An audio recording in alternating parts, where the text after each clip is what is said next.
Hi, class, and welcome back to Social Psych. Today we're going to cover Chapter 10, Stereotyping, Prejudice, and Discrimination. And to start off, I want to start by using a quote from Gordon Allport, so what we often consider the father of American psychology, where he mentions that civilized men have gained notable mastery over energy, matter, and inanimate nature generally, and are rapidly learning to control the physical suffering and premature death. Right? We live in an incredibly modern technology area, right? Like we have all kinds of medicines and we have the internet and things. But by contrast, we appear to be living in the Stone Age so far as our handling of human relationships is concerned. What is new is the fact that technology has brought different rival groups too close together for comfort, and we have not yet learned how to adjust to our new mental and moral proximity. Back in the day, your tribe lived alone, and they were different than other tribes. Now, we're interconnected. We live in this incredibly fast paced world that is entirely connected. Another quote I've heard used that I think really sells this is we have Paleolithic emotions. We still have our emotions that evolved from our ancestors. We have medieval institutions like banks, religion, governments, things like that have persisted since the medieval ages. And I have a cell phone in my pocket that can literally find out anything that's happening on Earth within moments. So, this I think is a really good kind of lean in to the fact that we're going to talk about stereotyping, prejudice, and discrimination and where these come from. And so we've got to first kind of describe what we mean by these terms, and then we'll take some kind of important discussion on how these are how we have three different perspectives on what is causing stereotyping, prejudice, and discrimination. But to begin, we actually have to go back to our chapter on attitudes, because attitudes are really just our evaluations of people or things. And this is a people thing we're talking about here. So attitudes involve an emotional affective component, a behavioral component, and a cognitive component, right? This knowledge about what you think, your beliefs. Well, we can just take the attitudes, ABCs, and float them right on top of prejudice, right? And so the affective component of an attitude is a prejudicial component, this prejudging, right? Because you see somebody like this person I've put on the screen, and you might think right? You might prejudge them, have certain beliefs towards them.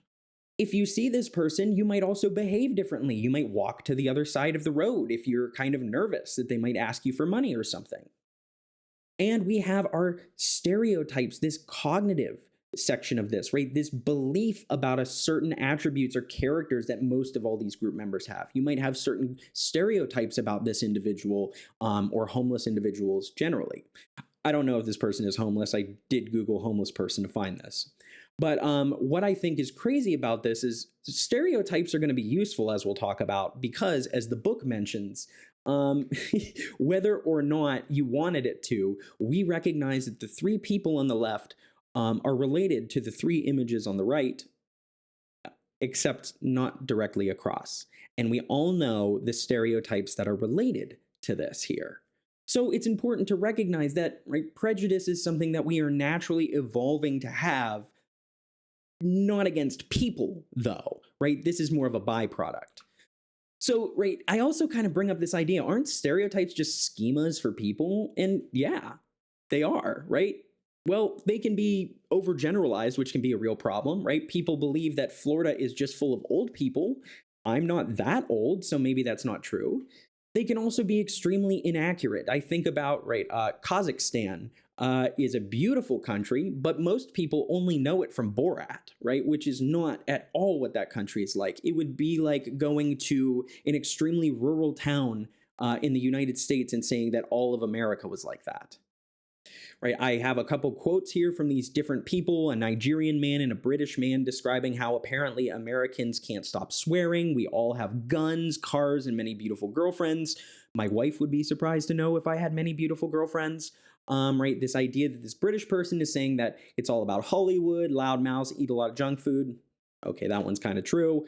But the important thing to note is these are extremely resistant to change. Once you've gained a stereotype, you kind of are set to keep that, and that these have been used throughout our history to do some really unjust and really unacceptable things, right? If you believe that it is okay to discriminate behaviorally, right, this behavioral component of an attitude, you might have people drink out of separate water fountains. But then there's this interesting question. Okay, so where does this come from? Well, for the most part, prejudice just comes from socialization, right? Your parents are going to be one of the most influential people, or your parents are going to be the most influential people in your life for the most part. And if they grow up teaching you that it's okay to hate others, you're probably going to hate others. We can directly observe that. We can look at the media, right? So imagine what kind of roles are acceptable for certain people to play on TV. If we only see women as nurses and we never see them as doctors, what are we starting to learn? If though, right, we've also seen, this kind of subtyping, as we'll talk about, but institutionally, not just from this, we think about what the world around us shows us. If you are an African American or a woman, you're not really well represented on this. Well, if you're Black, you're represented, but if you're a woman, you're not represented at all by the presidents of the United States. Right? When we think about colors of crayons, there's a skin color crayon that is peach. That works for me, but not everybody else. And same with Band-Aids. Skin-colored Band-Aids might not naturally match everybody's skin. But this goes to the point that, right, this picture I think shows best, that prejudice is not a natural phenomenon. Prejudice is something that is learned. And so there is this other question, right? What happens about people who don't meet our stereotypes, like a very extremely muscular woman, or, right, I think of like Steve Urkel as like this nerdy Black man, or being a gay man in the NFL. How do we handle that? Because, right, you think about the NFL is stereotypically full of macho men, right? Well, what we do is we subtype. We create a small category for exceptions here. Like, oh, most NFL players are straight, but some, just a small portion, right? And that's the exception. And so all of this, right, comes around to one of the biggest words that we talk about in terms of diversity and inclusion, right? Racism. We'll talk about sexism and just generally the isms. But, right, when we talk about racism, we are specifically talking about prejudicial attitudes and discriminatory behaviors based on race. And now this can also be institutional practices, which we'll talk about later, right? So maybe overly policing certain areas that are African American, communities primarily. And so if we apply this, right, your prejudicial beliefs are, I don't like Bob because he's part of that racial group in this case. Discrimination, I won't hire Bob or I won't talk to Bob because he's part of that group. Which, right, I should also mention, this has changed over time, right? I'm an Irish person, and so for a long time in the United States, I would have been racially discriminated against for not being white, which today sounds absurd. And then stereotyping, of course, this belief that all people in Bob's group are whatever. Now, you'll notice stereotypes don't always have to be bad. There can be positive stereotypes. Same with sexism here, right, as we kind of talk about that as well. So sexism, same thing, but related to a given sex. And we can talk about how this institutional practices, things like women's suffrage, which has only been 100 years since we've given women the right to vote. We also see things like hostile and benevolent sexism. Theoretically, there's hostile and benevolent racism, but it's not as common. Hostile sexism is what we consider traditional sexism, right? Like, oh, because a woman is a woman, she is unable to, open a cap. Or because a man is a man, he doesn't have, emotional feelings. Whatever stereotypes, right, are sexist here. Those are hostile ones. But there are benevolent sexist stereotypes as well. So, right, this idea that maybe at the most extreme, like if you decide that you hold open the door for women because you think for some reason, oh, well, women are weak and they shouldn't have to hold open the door, that's benevolent sexism, right? That's treating the other sex prejudicially, differently because, or discriminating against them because of who they are. So, right, there is these positive aspects to it. I know that sounds weird to say, but I mean, they're very much overshadowed by the negative aspects of it. And of course, there's tons of different isms that I'm not going to get into here, right? Kind of beliefs that we have about people, ageism, sizeism. I always love this one, kind of professor versus hobo. It's a lot harder than you'd think. But now that I've mentioned all of these, what happens if, right, as a white man, is my experience different than if I was a woman? Yes. And is my experience different than if I was, right, black? Yes.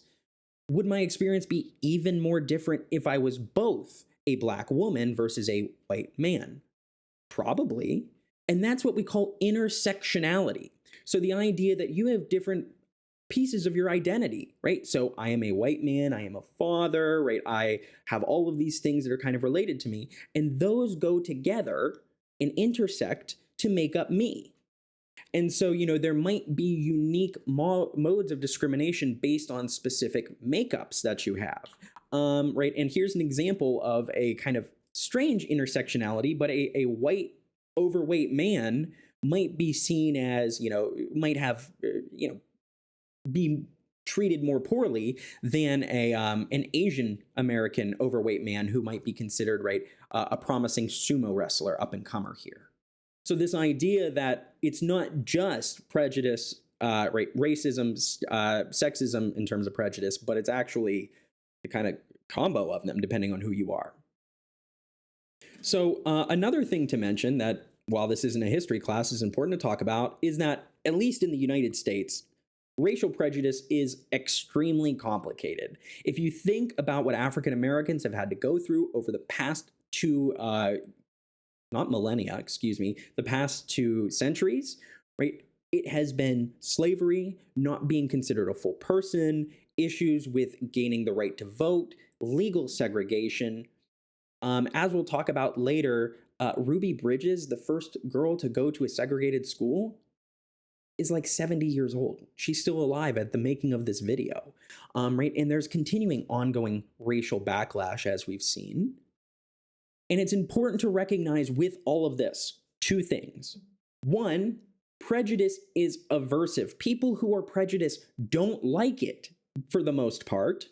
And 2, the most important one, prejudice based on race or sex like that is not plausibly evolved as a bias, right? It doesn't make sense for us to evolve to dislike people who are humans but maybe look different than us. So starting with aversive racism, right? Aversive means, I don't like this. So this is a form of prejudice that when somebody outwardly is saying, I'm not racist, but maybe when they are working with people of a different race, still feel this aversion, this dislike, I don't really like this. So negative feelings and beliefs coupled with this kind of paternalistic sympathy, like the father, like, oh, that's okay, buddy, in denial of negativity, like, oh, I'm not racist at all. And so this ends up being aversive to a person in 2 ways, right? The people who feel this say, well, I'm not actually racist because look, I'm working with these people. But when they're working with these people, that is causing them tension. And so they go, I don't really like that tension, so I'm going to avoid working with people who don't look like me. So it's not necessarily, in this case, this description of racism, and I'm not trying to make amends for anybody here, but this is kind of giving an indication of why somebody says, well, I'm not racist, but I just don't like dealing with X, Y, and Z.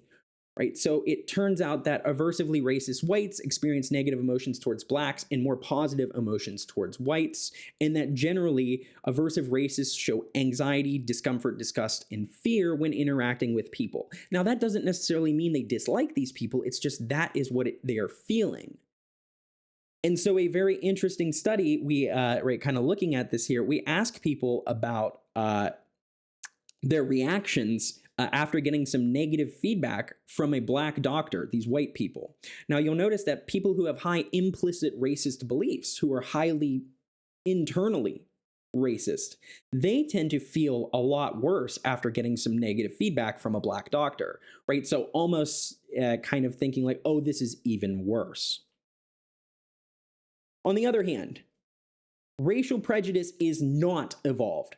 It's important to note that while there might be very small differences in racial makeup, people think it looks like this one on the left here. The correct model is that there's very, very, very, very slight differences between what we would consider races across cultures. But here's the thing. If you look at somebody's DNA, you can't reliably determine, right, what race they're going to be. You might have a little bit of a guess, but it's too close to tell. You can't genetically determine, oh, this person's this person's that. And it turns out that the bigger differences, the reason that there are differences between white, black, Asian, whatever, is not because of genes. It's mostly because of wealth and health disparities. The fact that certain groups have been given preferential treatment. I like this quote that we divide people into races based on the configuration of cues that are socially defined. What do we mean by that?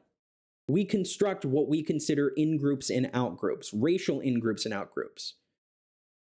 And these change over time. Like as I mentioned, even Italians, Greeks, Poles, Irish weren't considered white. And right, this is going to be something that has changed over time, because to think that an Italian isn't a white person in 2024 is a very silly belief. Now, I've kind of alluded to this question here, but right, we can think of maybe two different types of prejudice here, right? Because there's this kind of outward prejudice, what we would traditionally call traditional prejudice, right? So your classic kind of prejudice that hopefully your grandma didn't use but might have, right? This kind of openly in a open expression of like, I hate that group of people. That's traditional prejudice, and that typically isn't something that many people will at least agree with anymore. However, we now have what is called a different type of prejudice that we can look at, which is modern prejudice. So this would be somebody saying, I am not racist or I am not prejudiced externally, out loud to other people. However, their beliefs internally are racist. All right. And so this could be any form of prejudice, right? There could be modern sexism, right? This belief that, traditional sexism would be more like women belong in the kitchen. I don't believe that. Please don't fire me. Right. Versus like this more modern prejudice where it would be like, oh, I think women should be in the workplace, but maybe I also have this negative belief that they should, take care of the kids, even though they're working full time like dad. Not me. And so an example here is to show you guys the modern racism scale, a couple questions on this that people might see. And so you can see how this might get people who don't necessarily say racist things out loud, but might feel this way. And in this really fascinating study, looking at this, we ask people to watch an interaction between two other participants. So basically, you're going to come into the room and you're going to watch two people, and what they do is they get into a heated argument and one person pushes the other. So, hey man, what are you doing? Blah, blah, blah. Push each other. Now, there's two versions of this video. In the first version, a black Confederate shoved the white Confederate. So, right, we have somebody watching a black person push the white person. The other condition, we have a white Confederate shoving the black Confederate. So you saw one of two videos, black guy shoving the white guy shoving the black guy.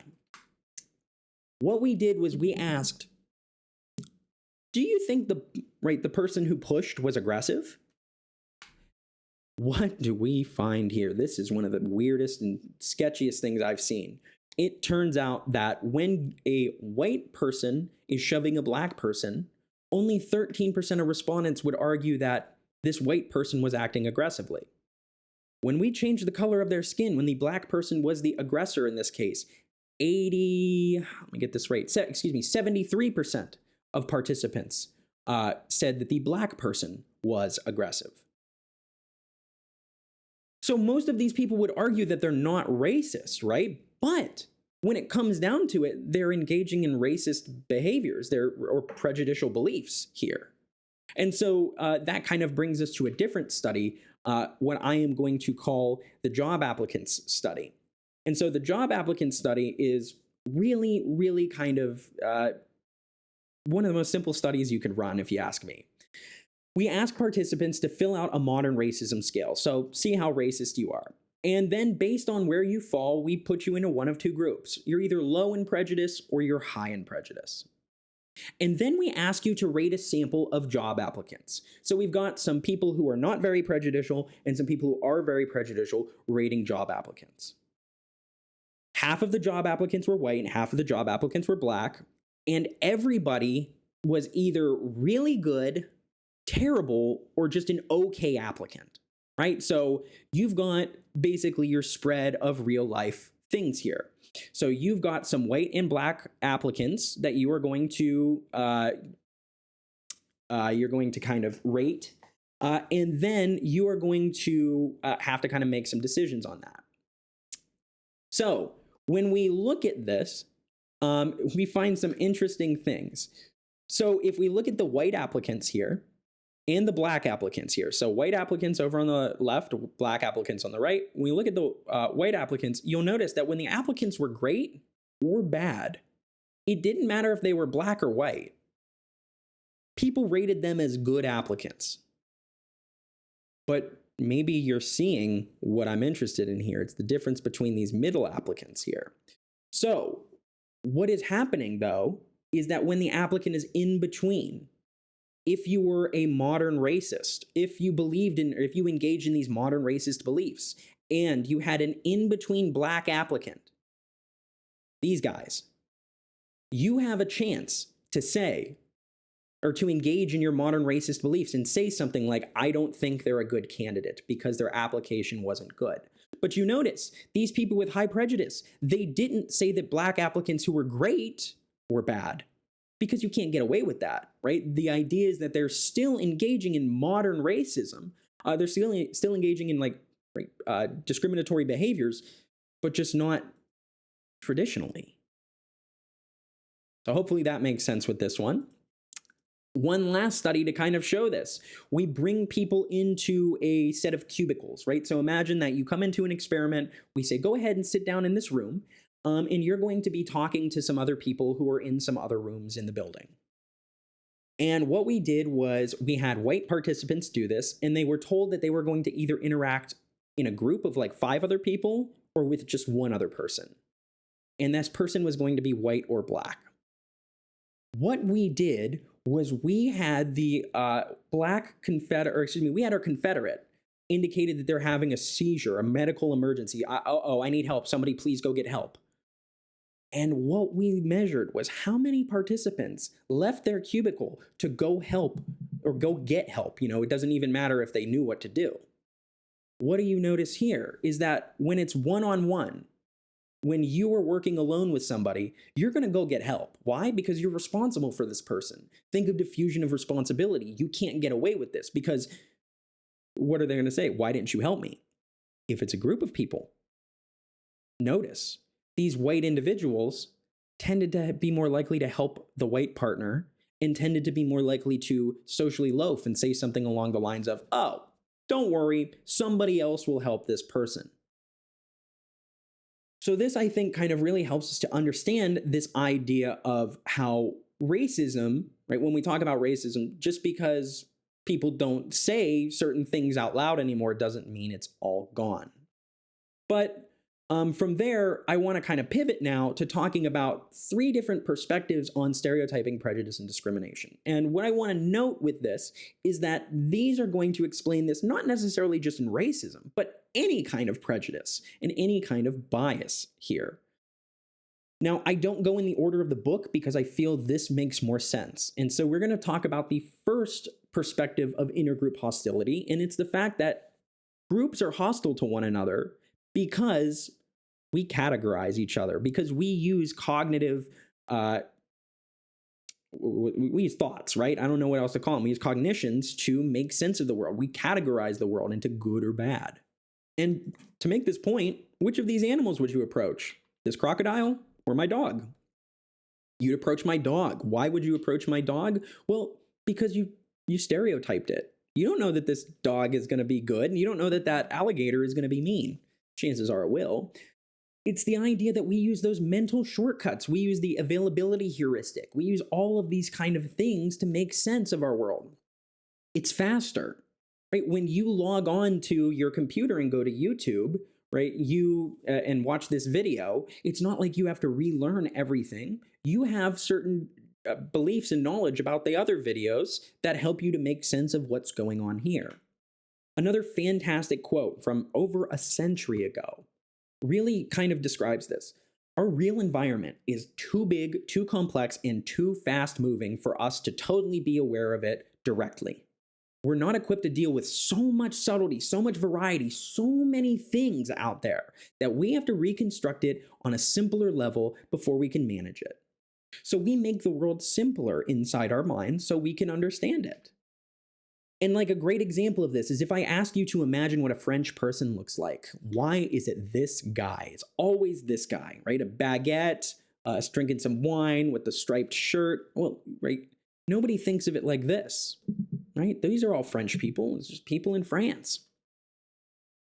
Why do we do this? Well, because it's faster, because it's easier. Mentally, it makes sense. What do you think people from France think Americans look like? You think they think we all have cowboy hats? They might.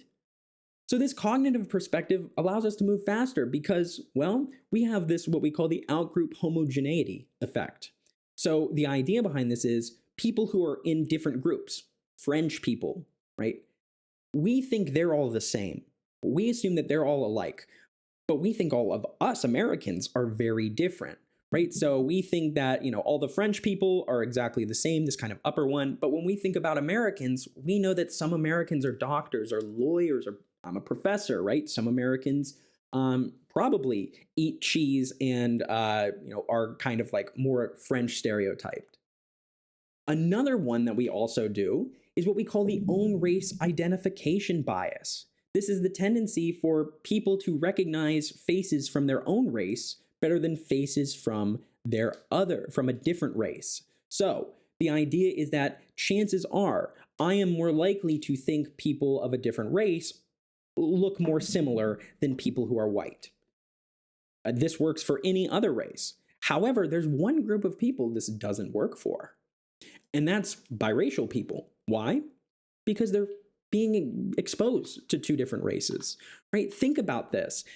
It's what you are seeing. It's your socialization. For instance, right, I'm terrible with faces to begin with. So, right, I find this picture of all four of these white people to be very, very apt. Moving on there, another thing we can talk about is the idea that we often use what is called paired distinctiveness. So when we're looking out in the environment, we focus on things that are unique, that are really beautiful, that are vivid, very colorful, and that are, different from the rest of the environment. So when you think about what's different in an environment, it's probably the person who looks a little different. One time I was giving a talk on at a women's college campus. They had a event going on there and everybody was invited, but I was definitely the odd person out. And, people tended to look at me more just because I was a man on a woman's campus. And so what happens there is often what is called paired distinctiveness. So you pair two distinctive events that stand out because they occur together.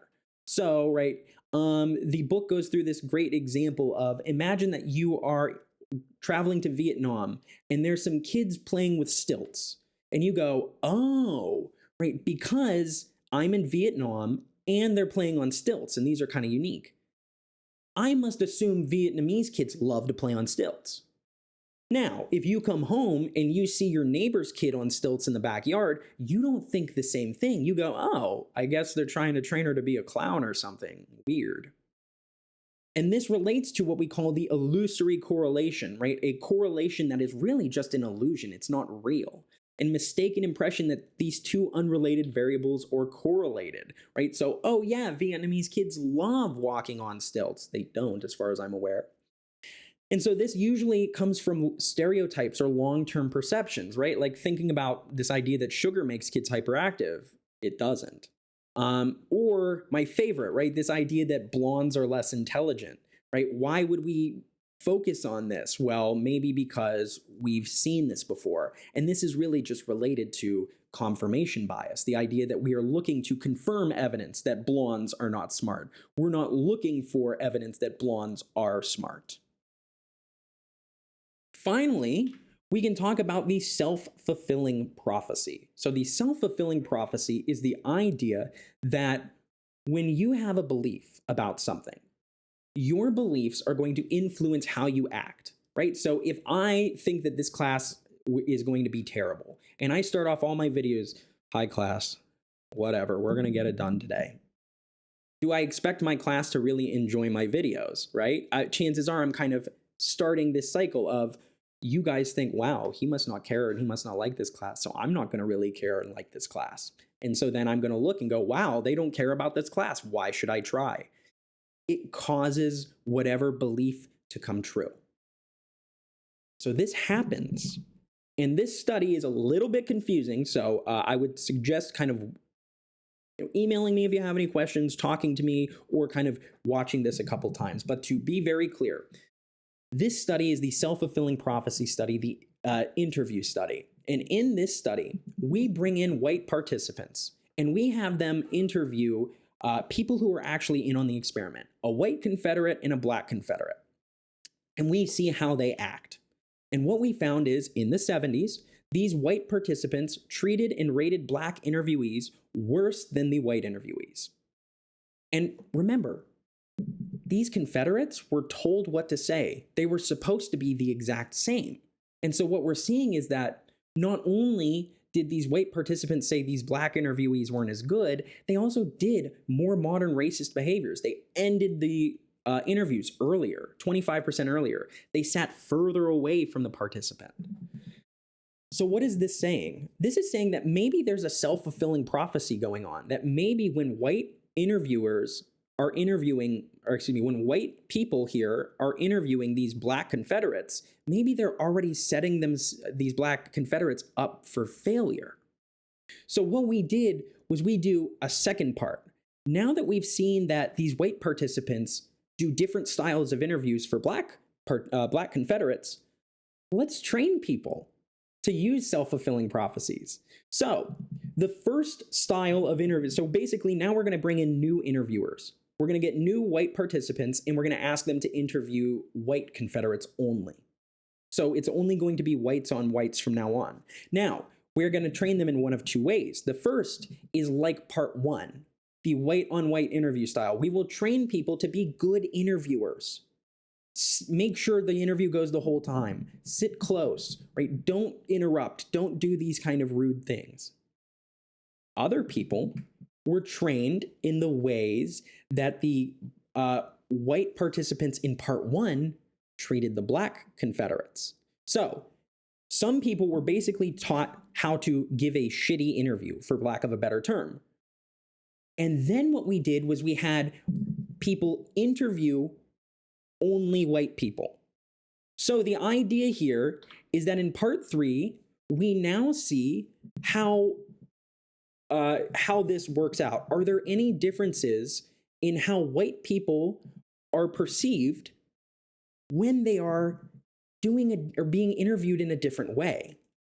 And so what we found here is that at baseline, right, the white on white style, right, white participants with white Confederates, they said, yes, we like these people more. White participants with black Confederates here who are in on the experiment, these white people didn't like them as much. What happens when we do this with white people only now, right? So these are all white participants, but they were taught how to interview. They were taught to interview either the way that white people were in part one, and wow, what do you know? When you interview people with a non-negative self-fulfilling prophecy, if you interview these people thinking that they might be good for the job, they'll show it.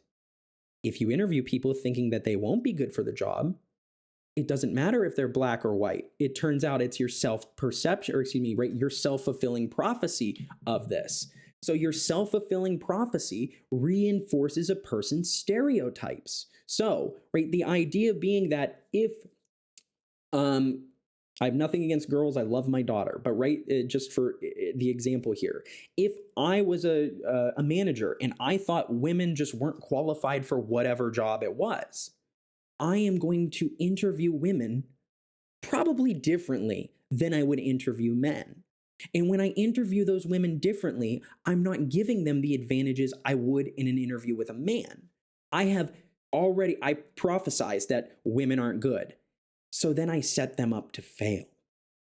So I hope this makes sense because I've spent a good amount of time talking about this one. But right, the idea here is that you can train people to end up doing the exact same things that these racists did, not by making them feel racist, but by making them act differently, by making them, engage in self-fulfilling prophetic behaviors. Another thing we can kind of talk about related to this is stereotype threat. So we all live in the modern world and we all know that there are stereotypes for and against people, right? Like white people can't dance is kind of a stupid stereotype against white people. But what happens if I'm, at a wedding and somebody comes up to me and goes, "Are you going to try to dance? I mean, you're white." How is that going to affect me?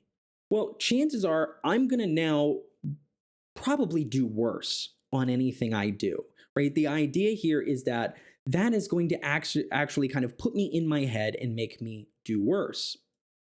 A couple studies have shown this, and one study that that we've seen is that if you look at blacks versus whites on an SAT test, and you mention to black individuals, you mention that this test tends to be biased against African Americans, that's enough to make them do worse. Just mentioning that, hey, you might not do as well because of your stereotype, typically makes us fall into that self-fulfilling prophecy. Okay, so we've covered the cognitive perspective. So why are we biased towards other groups? Well, because it's really easy and it's really quick, and it takes too much effort to think about every single person all day long. On the other hand, we can talk about the motivational perspective here. So the motivational perspective says that we're hostile to other groups, other people, because we have certain needs that are related to being part of our group. So to start off with this, let's talk about one theory on identity, the social identity theory. When you think about yourself, you can think about yourself as, you as the person, yourself as an individual, or you as kind of a member of a group, right? I am Dr. Dickey, that is me, but I can also be Professor Dickey, right? And that's slightly different. When I'm interacting with you on the street, right? Or, when I'm meeting with somebody in my office, that's going to be maybe a little different because I'm going to probably be talking to you as I am the professor, you're the student. But, if I saw you out after the class was over and you just wanted to chat with me, we could talk as individuals. And that our interactions can be seen as either, are we looking at this from a person to person, or I'm part of this group, you're part of that group. And this is all defined by the individual, society, and the context, right? So if you saw me at a coffee shop after the semester, you probably wouldn't treat me like your professor. You don't have to, and I wouldn't want to. And so we try to seek a positive social identity to feel good. And one way we do this is we look at other people in our groups who have succeeded. And then we use that to feel good about ourselves. This is called basking in reflected glory. So, right, when you bask in the sunlight, when you bring in those rays, how about the sunlight of those achievements? When the United States wins the Olympic medal for gold, we're achievement, right? We're all excited. We're proud. We're happy. I didn't do a damn thing to win that medal. I sat on my couch and watched it, right? But I'm taking pride in my group because I socially identify as an American. Or when Stetson went to March Madness, right? We all took pride in that, even though we weren't playing the basketball game ourselves here. And so recognizing that our groups, right, are very important to us. So we have what we call an in-group. We have a group of people who are like us, and we have out-groups who aren't like us. This is very amorphous, and it depends on what you're talking about at a given moment, right? So like my family is an in-group. Me and my friends are an in-group.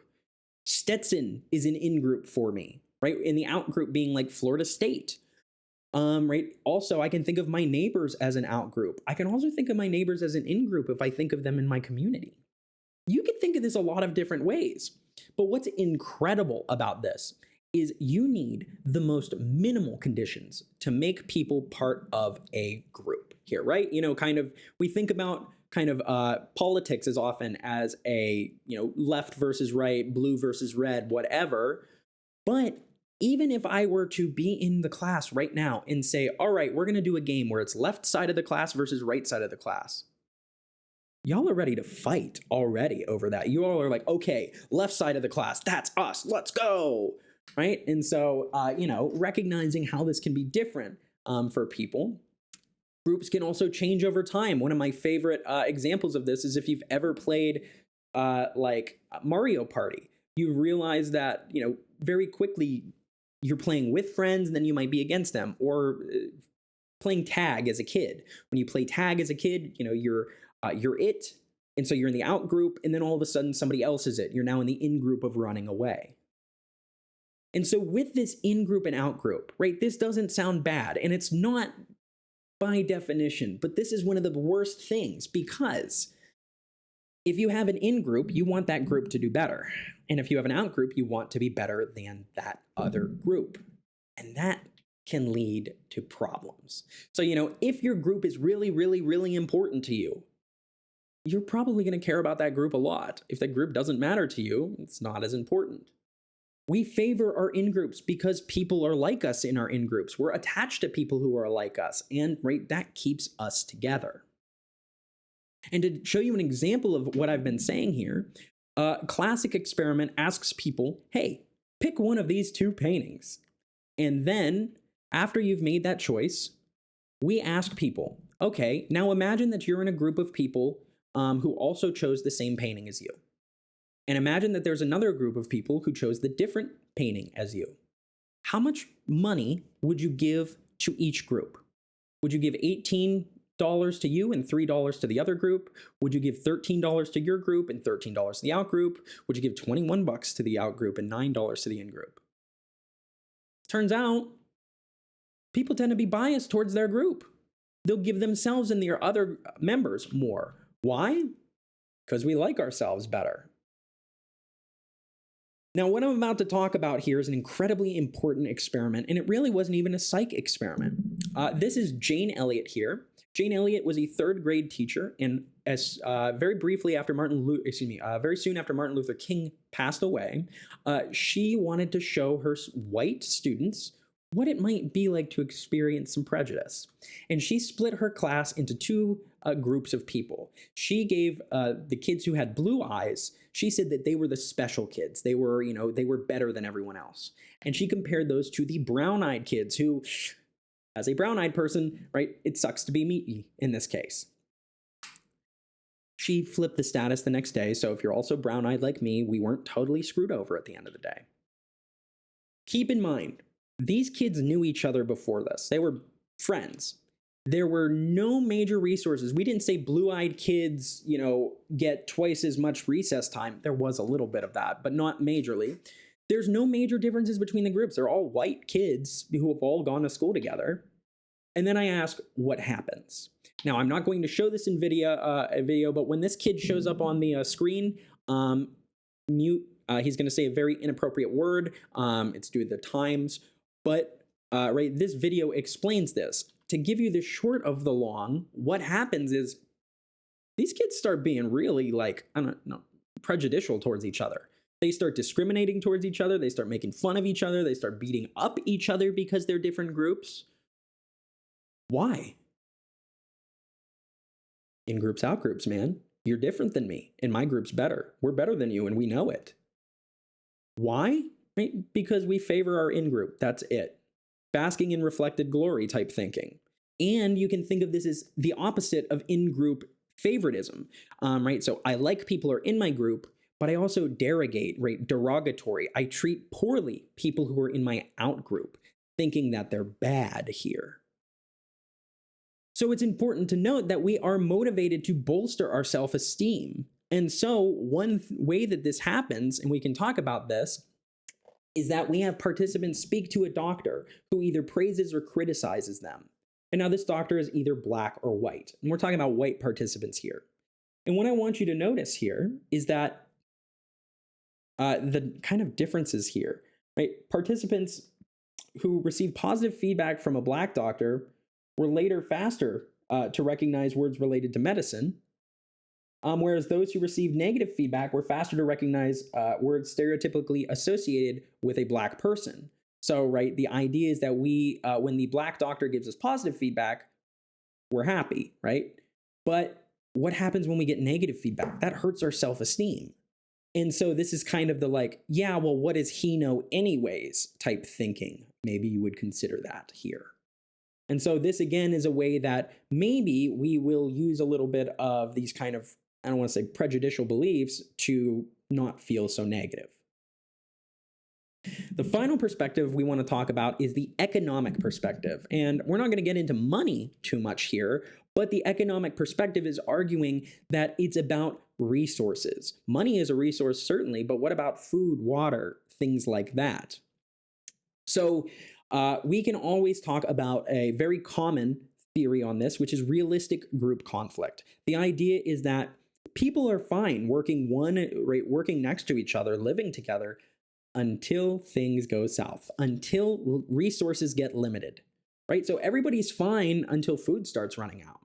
What happened during the civil rights movement was that not only were these African Americans trying to get jobs, right, and fighting against this strong anti-Black prejudice, but working class white people are now going to be thinking, wait, you could be taking my job. I don't like that. I might act more prejudicial towards you here, right? Occupy Wall Street, right? The idea that people might be feeling more likely to fight when resources are limited. The one thing that I think about with this for a lot of things is toilet paper during the pandemic, right? When toilet paper got limited, people fought and people were mean. But if there was plenty of toilet paper, right? If I had no toilet paper in my house, I could go ask my neighbor and they would be like, that's weird, but okay. There wouldn't be a problem here. And so this reminds me of this saying that when you're accustomed to privilege, equality feels like oppression, which is why I like this kind of difference here of equality is the idea of me giving you guys the exact same resources and opportunities, right? So I give you all an equal opportunity to watch the videos, read the PowerPoints, take the exam. However, some of you might need some extra tutoring, right, to be able to do well.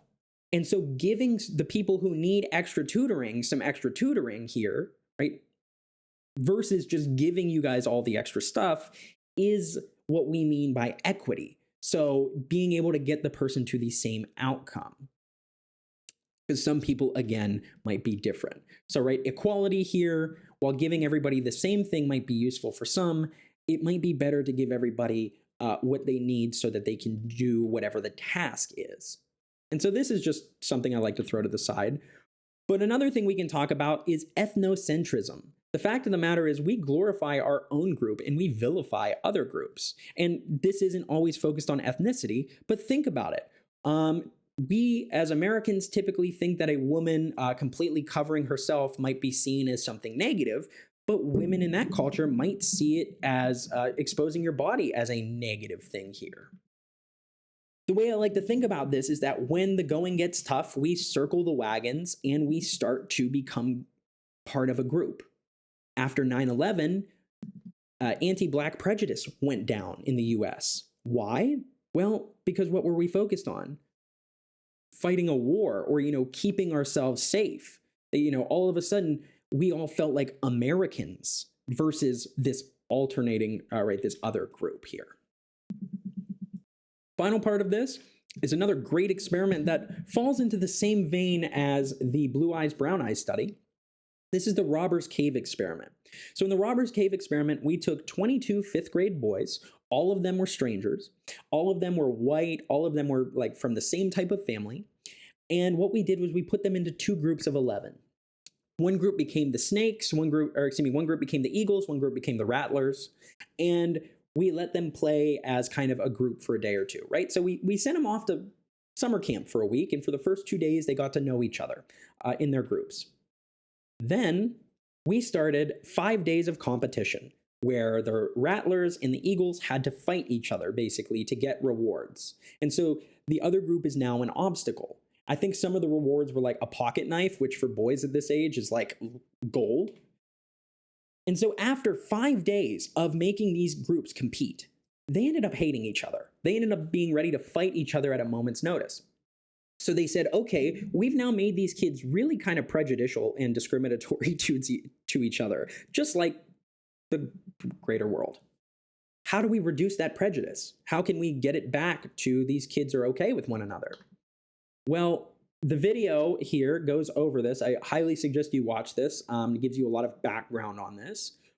But what happens is when we just ask kids to go ahead and work together after they've hated each other, they don't do that, right? So, of course, when these two are fighting, or when these groups are fighting, there's a lot of aggression against one another.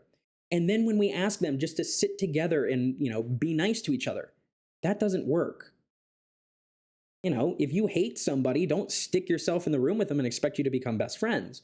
How you fix this is what you do is you use superordinate, super above order kind of one another. So the idea is that you need tasks that bring everybody together in the same way that 9/11 kind of brought our country together for African Americans. The idea here is that you want to get everybody to do the same thing. This is why the Army is an incredibly non-racist unit, right? You have people of all different groups work together. And this is a quote from Full Metal Jacket. But the idea here is, right, they're all equal, and their goal is to work with one another, to do whatever their task is, to not get yelled at by this guy. Another example of this comes from kind of middle school and elementary school you might have seen. This is what we call the jigsaw classroom. And the idea is, imagine that you have 4 major pieces of information that you want to share today between your class in science. I don't know, like the 3 types of rocks and something else. I don't know. So what you do is you get 4 people together who all learn about igneous rocks, 4 people who all learn about sedimentary rocks, 4 people who all learn about, I don't remember the 3rd type of rocks, and then something else, right? And now all these people are experts in their field here. And what you do is you say, now that you guys have learned, go to a different table, make basically a puzzle out of these 4. And each person is responsible for sharing that information with the group, right? You're now relying on one another to do good. This person will tell us about igneous, about metamorphic, sedimentary rocks, and whatever else it might be. So, right, this idea of the jigsaw classroom, you might hear it called, or just superordinate goals in general. These goals that bring us together working on a major cause. Finally, I'd like to take a moment to talk about how we can reduce stereotyping, prejudice, and discrimination. And so some of this is going to be just a quick rehash, but I like to mention these kind of ideologies in prejudice reduction. Maybe you have heard of this idea of multiculturalism, this belief that humans are divided into different cultural groups and organizations that value those differences as essential. Right, we believe that people are multicultural, they come from different cultures, and this is, unique and important to them. However, at the most extreme, that's no different than believing that, you have to be born in this group to do these things and feel this way. On the other hand, the other extreme is the idea that, your race has no bearing on anything, and we should treat you all identically. And at the most extreme, that ignores individual differences and, kind of racist history. So, I always tell people that at the most extreme, right, the most extreme of multiculturalism, this is saying that racial differences are rooted in biology and are unchangeable. Right, because I was born as a American, this is something that has to happen. No. And at the other end of the most extreme, the colorblind approach, that skin color has no bearing on your personal experience, which literally everything I've said for the last 50 minutes has kind of said that is not true. So, right, the idea is that certainly we are divided into cultural groups, and certainly some factors are going to be important to recognize our race and, that side of us. But don't rock the boat too hard either way, is what I like to think. I also like to mention that bias can be controlled, believe it or not. And so we talk about the dissociation model of prejudice. And so this is arguing that stereotyping is an automatic process, but we have the ability to control it. So when a stereotype is automatically triggered, you have one of 2 options. You can say, yes, I agree with that, or no, I don't. So we see something and that triggers a stereotype, right? So you can automatically process that and go, okay, I'm going to feel that way. That's prejudicial. Or you can use that controlled processing and say, maybe that's not the actual truth. So what determines on if we act on that stereotype? Are we going to change this? Are we distracted? Are we really tired or overwhelmed? Have we had a long day and we're completely drained? If so, we're going to automatically act prejudicial. One last study I'd like to talk about, and this is an incredibly famous study. You may have heard about it. It's called the police officer's dilemma, or you may hear it called the shooter bias study. But imagine you're a police officer chasing a suspect who runs, right? After disobeying commands, the suspect stops, turns around, and reaches in their pocket, and they pull out something. And you have half a second, more or less, to decide this. You can go play this online if you'd like to see just how tough it is. We differ a couple things here. We differ if the person you're asked to shoot is either black or white, and we differ if they actually had a gun or not, right? So here's some examples you might see. So you'll notice some of these people have guns, some of these people have wallets, cell phones, some are white, some are black. What do we find? And this is everybody. This is police officers, this is civilians, this is white people, this is black people. And we are looking at the number of mistakes, the number of times you screw up. Notice, on unarmed targets, we were making more mistakes not shooting a white person, right? You make more mistakes not shooting a white person. You are more likely to see a white person with a gun and say, don't shoot. If you see a white person who is armed, you're pretty good here. But you notice with the African American, it didn't matter if they were black or white, or excuse me, it didn't matter if they had a gun or not. You were likely to make about as many mistakes here. So what does this suggest? You're more likely to shoot unarmed black individuals, and you're more likely to not shoot an armed white person. And this has been found over and over again. And so, right, when I think about this, where does this come from? Well, probably a lot of socialization, the things we've seen on TV, on the news, and that this is going to play a real role in people's lives here. So just an important thing I'd like to mention. But as we've mentioned, kind of just to remind us from a few minutes ago, the best way to reduce prejudice is get people to cooperate, to get people in the room together, and not just put people in a room and say, be friends, but give them superordinate goals to do. The final thing we'll talk about here is the contact hypothesis, right? And the contact hypothesis is really our gold standard for how to reduce prejudice. What we do is we bring people into contact, into cooperation with one another, but it has to be with some specifics. These groups need to cooperate together. There have to be goals that everybody shares. Everybody has to be considered equal. You can't have differences in the groups, and you have to have somebody who has a legitimate authority who is saying to do this. If you have nobody who says to do this, it's very hard to do this. And so maybe you know who I'm talking about in this picture here, but this is Ruby Bridges. Right, Ruby Bridges is the first African-American girl to be put into a non-segregated school here. She was screamed incredibly hurtful things for her just to be doing this at 5 years old. And like I mentioned, she is still alive as of the making of this video.